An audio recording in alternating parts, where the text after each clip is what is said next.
아니 근데 진짜 세금만큼 중요한 게 없는 것 같아요. 사실 벌어서 좀 남겨야 되는데 네. 또 많이 내면 좀 배 아프지 않습니까? 그렇죠. 그리고 또 연말이어서 연말마다 우리가 유념해야 될 것들 좀 들어보려고 오늘 행복한 미래연구소 차창환 대표님 모셨습니다. 와주셔서 감사합니다. 아유, 반갑습니다. 네. 그러니까 세금이라든지 여러 가지 뭐 자산관리 컨설팅도 다 네. 가능하신. 네. 네, 그럼 저희가 여쭤볼 게 많겠네요. 아니 근데 당장 네. 지금 우리가 좀 급하게 신경 써야 될 게 좀 있다고 해가지고. 증여 부분에 바뀌는 거 말씀하시는 건가요? 네네네. 그 부분 말씀도 오늘 좀 드리려고. 근데 합니다. 그게 네. 그 사실 저는 증여세는 많이 들어봤어도 네. 증여 취득세라는 거 사실 잘 몰랐거든요. 네. 무슨 증여를 받는데도 네. 거기다가 또 취득세가 또 붙어요? 또 붙습니다. 상속에도 취득세가 붙고요. 그러니까 우리가 보통 일반적으로 이제 보통 매매로 많이 이제 살 때 네. 취득세를 낸다라고 그렇죠. 생각을 많이 하고 계시잖아요. 약간 거래세 개념 같기도 하고. 맞습니다. 아파트를 사면 당연히 취득세를 낸다라고 생각을 하는데 증여를 받았을 때 취득세를 내나? 아니면 상속을 받았을 때 취득세를 내나? 둘 다 냅니다. 그러니까 저도 몰랐어요.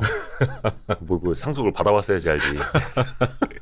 네. 그게 얼마나 되는 거예요? 뭐 어떤 구조예요? 지금 증여 같은 경우에 이게 조금씩 뭐 다르긴 한데요. 네. 증여 취득세라는 걸 내죠. 증여 취득세라는 걸 내게 되는데 현재 세율 같은 경우에 또 취득세라는 이제 항목이 있고 여기에 항상 이제 군더더기로 따라붙는 세금이 또 있어요. 뭐 네. 지방교육세 뭐 네, 이런 것도 네, 따라붙는 게 있거든요. 그래서 농어촌 특별세하고 지방교육세까지 따라붙어요. 따라붙어가지고 일반적으로 이제 뭐 매매로 취득을 한다면은 통상 한 1.3%에서 한 3.5% 사이 정도로 보통 정해지게 되는데요. 그리고 물론 이제 다주택으로 가면 뭐 9%나 13.4%까지 올라갑니다. 여기에서 만약에 규제 지역이 있고 지금 비규제 지역이 있잖아요. 그죠? 예, 비규제 지역은 3주택부터, 그다음에 규제 지역은 2주택부터, 그 세율이 9%가 되고요. 오. 매매로 인한 취득세가. 다음에 만약 규제 지역 3주택, 예. 비규제 지역 4주택 이상을 취득한다. 예. 그러면은 13.4%의 취득세가 됩니다. 매매로 인한 취득세가 그렇게 되고요. 그런데 이제 상속으로 인한 증여세도 있죠. 네네네. 상속으로 인한 증여세는 이제 3.14%. 요거 다 합친 거 아까 얘기한 지방교육세하고 농어촌 특별세 합친 거 네. 3.14%가 되고 그다음에 증여로 인한 취득세 같은 경우에는 지금 4%와 13.4% 이렇게 두 가지로 되는데요. 예. 그러니까 일반적으로 거의 근데 서울이다 뭐 서울 수도권이라고 하면 거의 13.4%가 될 것 같아요. 네네네. 이게 왜 그러냐면은 규제 지역이면서 소위 조정 대상 지역 이상 네. 규제 지역이면서 가액이 3억 이상이면은 13.4%가 돼요. 굉장히 높습니다. 요거는 다주택자, 아닙니다. 1주택 같은 경우에도. 네. 증여취득세는 무조건. 그러니까 증여세 따로, 네. 증여취득세 따로. 네. 근데 그 증여취득세만 13.4%. 맞습니다. 그러면 이거를 네. 뭐 줄일 수 있는 방법을 좀 차치하더라도 이게 네. 지금 달라진다는 거예요? 증여취득세가. 바뀝니다. 내년부터 바뀝니다. 오르나요? 내리나요? 증여취득세가 뭐 오른다 내린다라는 개념은 약간은 뒤에 이제 약간 그것도 재테크 영역이 조금 있습니다. 네네네. 일단 바뀌는 게 예. 일단 지금 현재 기준으로는 시가 표준에 그러니까 과표라는 게 있잖아요. 항상 세금은 과표라는 게 있는데 과표가 지금은 시가 표준액이라고 합니다. 네. 시가 표준액이라고 내년부터는 시가 인정액으로 바뀝니다. 이게 이제 시가 표준액에서 시가 인정액으로. 네. 이건 이미 법이 작년에 이미 바뀌었어요. 이게 지방세법 네네. 개정안도 작년에 이미 바뀌었고, 그러니까 내년부터 발효가 되는 거고요. 음. 그러니까 뭐 올해 지금 똑같은 거잖아요. 기자님이 하시는 금융투자소득세처럼 네네네. 금융투자소득세처럼 유예를 해줄게라고 하지 않는 이상은 내년 1월 1일부터 발효가 됩니다. 그렇죠. 법원님이 통과가 바로 된 거고. 시행이 되는 거죠. 예, 시행이 되는 겁니다. 요게 그러니까 시가 표준액은 뭐냐면은 그러니까 제일 쉽게 아파트를 가지고 얘기를 한번 해보면 네. 아파트 같은 경우에는 시가 표준액은 그 매년 한 4월 말 정도면 이제 공동주택의 공시지가를 발표를 네, 해요 정부가. 네, 네, 네. 그때 나오는 소위 우리가 얘기하는 뭐 공시지가나 기준시가 정부에서 발표하는 그 가격이라고 보시면 됩니다. 그러니까 올해 12월 31일까지 증여를 할 경우에는 과표가 시가 표준액이 되니까 공시지가나 기준시가로 반영이 된다라고 네. 이해하시면 되는 거고. 근데 내년 1월 1일 이후부터는 시가 인정액이 되니까 그럼 시가 인정액은 말 그대로 시가라는 거예요? 시가입니다. 시가. 이거 차이 많이 나는데?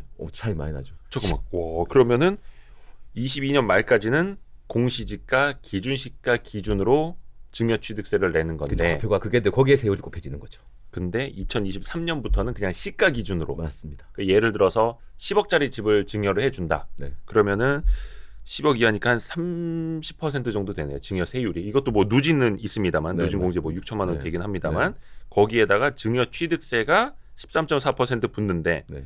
공시지가로 보면 10억짜리 집도 한 7억일 뭐 수도 그 있고 정도 뭐 왔다 갔다 하겠죠. 예. 그 기준으로 13.4%를 내는 것과 10억 10억 기준으로 10억 기준으로 13.4% 내는 거는 이게 또 완전 다르죠. 차이가 많이 나는데. 완전 다르죠. 물론 뭐 최근에 뭐 집값이 오히려 뭐 공시지가 밑으로 떨어지는 것도 생겨나고 뭐 하기는 합니다만 네. 일반론적으로 봤을 땐 내년부터는 증여취득세 부담이 높아지는 거네요. 맞습니다. 이야. 그래서 시가라는 게 보통 보면은 시가가 또 그런 것도 있어요. 뭐가 시가냐, 뭐 어떤 게 시가 인정액이냐. 시가라는 거는 같은 단지 내에서 전용 면적과 공시지가, 그러니까 공시지가가 5% 이내에 있는 네. 고를 이제 같은 어떤 고 자산으로 봅니다. 음. 그래서 고 거래된 게 있으면 그거를 시가로 보는 거죠. 네네네. 그렇게 되고 그게 만약에 없다면 뭐 조그만 단지 같은 경우는 또 없을 수도 있는 그쵸, 거잖아요. 거래 자체도 별로 없고 한데. 조그만 단지. 그럴 경우에는 이제 감정가가 있으면 감정가. 아니면은 뭐 경매나 공매가 된 가격이 있다면은 경공매 가격. 이것저것 아무것도 없으면은 그때는 공시지가로 보긴 하겠죠. 근데 일반적으로 아파트 같은 경우에는 거의 시가가 나오는 단지가 거의 대부분이라서. 그러니까 증여 같은 경우에는 이전 6개월, 이후 3개월, 그러니까 총 9개월의 기간을 보거든요. 네네네. 총 9개월 동안 거래 가액이 있다면 그게 인정돼 버리는 거고. 요거는 일단은 내가 좀 조만간 증여를 할 계획이 있었던 분들한테는 네. 그래도 가급적 2022년 넘어가기 전에 맞습니다. 하시는 게 훨씬 낫겠네요. 근데 요즘 이제 잠깐 기자님도 얘기하셨지만은 요즘 일부 단지의 얘기겠지만은 네. 지금 이제 소위 말하는 공시지가보다 지금 집값이 더 떨어진 단지들이 일부 있거든요. 뭐 기사에도 나오고. 그래서 이제 문제가 이제 그런 얘기를 해요. 아니 이런 상황이라면은 차라리 내년에 하는 게 더 유리하겠는데? 일단 이거는 다 이제 재테크 영역입니다. 이제 네네네. 미래를 예측하는 이거는 이제 맞을 수도 있고 틀릴 수도 있는 네. 거지만, 근데 내년에 막 더 떨어진다면은 그런 단지들이 좀 더 많아질 테고, 아니면 이미 그 밑으로 간 단지는 더 떨어질 테고, 그렇게 된다면은 사실은 내년에 그냥 시가로 하는 게 난 더 유리하겠네라고 얘기를 하시는 분들도 있습니다. 그래서 이 부분은 그러니까 이게 절대적으로 좋다, 안 좋다라고 말하기가 조금 애매한 부분이 좀 있습니다. 지금 부동산 하락기니까. 하락기라서 너무 가격이 많이 떨어지는 뭐 일부 지역들도 있고 해서 그 부분은 이제 무조건 좋다 안 좋다 얘기하기보다는 좀 약간 판단의 영역이 필요하지 않나라는 생각은 하고 있습니다. 그리고 양도세 2월 과세 기간이 바뀐다라는 네. 것도 있는데 이거 도대체 어떤 얘기입니까? 2월 과세 기간? 양도세까지는 알겠지만 아이고 참 들어갈수록 어려워요. 단어가 굉장히 어렵죠. 네네. 단어가 굉장히 어려워서 양도세 2월 과세라는 그러니까 단어만 들으면 뭘 넘겨준 뭐 2월 한다는 게 넘겨준다는 그렇죠. 개념이잖아요. 시기가 그래서 넘어가는. 뭐 무슨 얘기를 하는 거냐 이런 이제 요 부분에 대한 이해가 좀 필요한데 이게 이런 제도는 지금도 있어요. 지금도 있고 이런 데 있을 건데 요 안에서 2월 과세 기간이 바뀌는 거거든요. 네. 요거는 올해 세법 개정안에 지금 들어가 있습니다.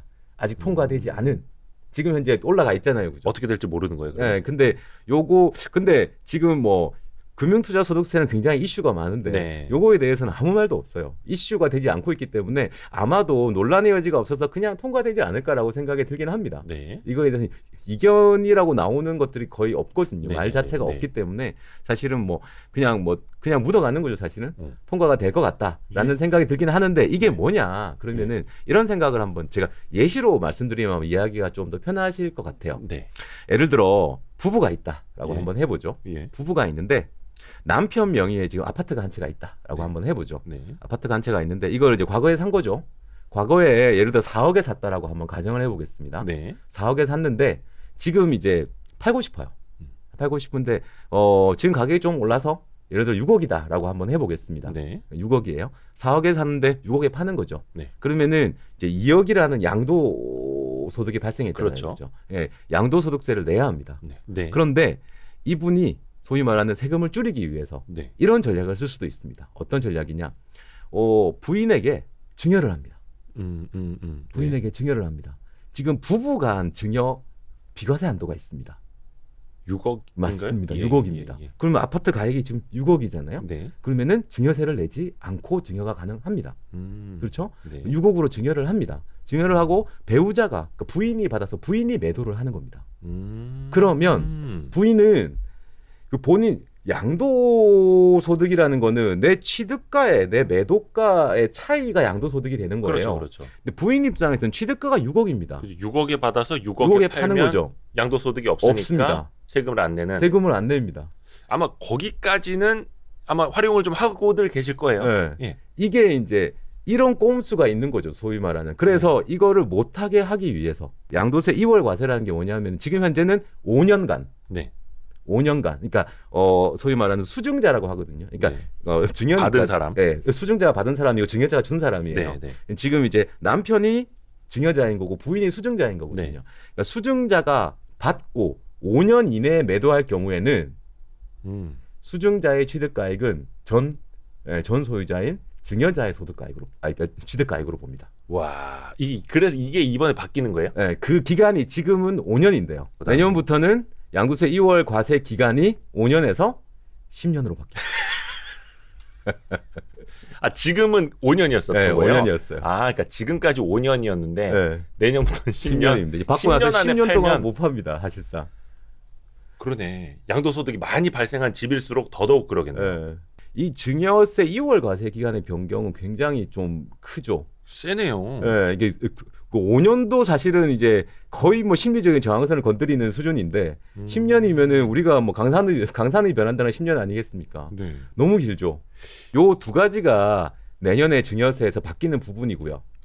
근데 기본적으로 이제 큰 틀에서 볼 때 좀 불리해지죠. 어떻게 납세자가. 보면 납세자 입장에서는 뭔가 안 좋게 바뀌는 거죠. 그렇죠, 그렇죠. 안 좋게 바뀌는 부분이라서 그래서 보통 일반적으로 얘기할 때 증여를 좀 고민하고 있다. 지금 그러니까 원래부터 증여를 할까 말까 하는 게 좋을까 이런 이제 고민을 좀 하고 계신 분이라면은 일반적으로 올해 내로 하시라.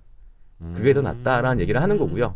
이런 상식들을 좀 알고 있어야 됩니다. 이제 양도세 2월 과세 기간 처음 해봤을 때는 이게 뭔 말인가 했는데 네. 이제 확 와닿습니다. 네. 요거는 이제 세법이 달라지고 네, 그 네. 기준 연도가 달라지면서 우리가 조금 한번 좀 생각해봐야 될 거였고 네, 네. 일반적으로 이제 상속 증여세도 이제 절세할 수 있는 좀 방법들이 있지 않습니까? 요거 좀 몇 가지 팁을 주시면 네. 좋을 것 같아요. 그러니까 지금 우리나라의 상속 증여세 같은 경우, 그러니까 세율은 같아요. 상속세든 증여세든 그렇죠. 세율은 같거든요. 그러니까 세율은 어차피 이제 1억에서 30억까지 이렇게 과표 구간이 쪼개져 있고요. 네. 10%에서 최대 50%까지 그렇죠. 초과 누진 과세 제도를 채택하고 있습니다. 그리고 뭐 여러분들이 여러 가지 뭐 정보를 접하시면 요즘은 정보 접하기가 너무 쉬우니까 네. 인터넷으로 검색해 보셔도 되고 뭐 유튜브 보셔도 되고 언론을 보셔도 되는데 우리나라 증여 상속세율이 세계적인 수준이다라고 얘기를 많이 하고 있거든요. 그래서 보면은 굉장히 세율이 높고요. 그다음에 최근에 또 이슈가 하나 있는 게 지금 최근 정부에서 뭐 이렇게 약간 용역을 줘가지고 지금 뭐 검토하고 있는 게 그 뭐 유산세 방식이니 유산 취득세 방식이니 뭐 이런 얘기를 하고 있는 게 있어요. 유산세, 유산 취득세. 이게 상속세 같은 경우에는 뭐 예를 들어 한번 설명해 볼게요. 만약에 뭐 이렇게 아버지가 있고 예를 들어 그냥 지금 현재 아버지만 있고 어머니 안 계신다고 해볼게요. 아버지가 있고 만약 자녀가 3분이 있다. 이런 상황인데 아버지가 지금 현재 뭐 총자산 30억 정도 있다. 예를 들어. 그럼 30억이면 사실은 이제 3명이니까 10억씩 받는다라고 생각을 하잖아요. 자, 이게 만약에 상속으로 진행이 된다. 상속으로 진행이 된다. 다음에 증여로 진행이 된다. 요거에 따라 차이가 있거든요. 세금이. 세율은 똑같지만 세율은 같지만 어떻게 되냐면은 만약에 아버지가 상속으로 이걸 자녀가 받게 된다고 할 경우에는 30억에 대해서 세율이 들어갑니다. 30억이 과표가 되고 물론 이제 공제 금액이 있습니다만 일단 이제 공제 빼고 30억이라고 해볼게요. 아니 그러니까 자녀들은 10억씩 나눠 받지만 어찌 됐든 간에 상속되는 금액이 30억이니 30억에 대한 세율이 들어간다는 거예요. 맞습니다. 그러니까 30억이면은 대충 계산해 봐도 10억 4천만 원 정도가 됩니다. 물론 이제 신고세액 공제가 3%가 있거든요. 그거 공제 반영한 3%는 얼마 되지 않으니까. 그러니까 세율 맞고 뺐을 때는 10억 4천만 원 정도 세금이 나와요. 그러면은 약 한 20억 정도를 3명이 나눠 갖게 돼요. 상속으로 진행이 된다면. 그런데 증여 같은 경우에는 10억을 나눠서 받아요. 그리고 세금도 10억에 대한 세금이 내게 됩니다. 요게 유산 취득세 방식이라고 하고요. 아까 상속세는 유산세 방식이라고 합니다. 이건 한 방에 때리는 거고 한 방에 과세하는 거고 얘는 나눈 다음에 과세를 하는 거예요. 그러니까 살아 계실 때는 나눠서 줄 수 있고 돌아가신 다음에는 덩어리로 받아서 나눠야 되니까 맞습니다. 그 차이인 거예요. 네, 맞습니다. 그러면은 10억에 대해서 만약에 증여를 뭐 다 했다고 치면 10억에 대한 증여세는 한 신고세 공제를 뺀 금액 기준으로는 한 2억 4천 정도가 되거든요. 그러면은 세 곱하기 3을 해야 될 거잖아요. 그러면 7억 2천입니다. 그러니까 증여로 받는 게 훨씬 낫죠. 증여로 받는 게 그러니까 상속으로 받으면 10억 4천의 세금을 내는 거고 네네네. 증여로 받으면 7억 2천을 내는 거니까 그것만 해도 한 3억 2천 정도가 차이가 나는 거죠. 근데 증여가 무조건 유리한 건 또 아니에요. 증여가 유리한 상속이 유리한 어떤 부분 때문에 그냥 공제 금액 차이가 또 있어서 그래요. 증여는 공제가 성년 자녀 기준으로 인당 5천만 원까지만 공제가 되거든요. 증여 그렇죠. 네, 증여 같은 경우에는. 근데 상속은 일단 기본 일괄 공제로 5억을 빼버립니다. 그렇기 때문에 이게 케이스 바이 케이스로 계산을 해봐야 됩니다. 그러니까 본인 자산에 따라서 다음에 어떤 상속이나 증여자 수에 따라서 다음 배우자가 있냐 없냐 이거에 따라서 왜냐하면 배우자 공제는 5억부터 최대 30억까지 가능하거든요. 상속 받을 때요? 네. 오 그래요? 네, 그런 부분 때문에 이거는 완전 케이스 바이 케이스라고 봐야 돼요. 그러니까 좀 무조건 증여가 유리하다, 무조건 상속이 유리하다 이런 얘기 못 합니다. 네. 그러니까 이게 과세 표준하고 세율이 상속세, 증여세가 똑같아서 그냥 사람들은 상속 증여세 줄여서 상증세 이렇게 부르잖아요. 맞습니다. 그래서 상증세법이 있죠. 네. 같은 건 줄 알았는데 네. 공제 금액도 다르고 과표 기준을 잡는 것도 다르고 세부적으로 들어갈수록 복잡해지네요.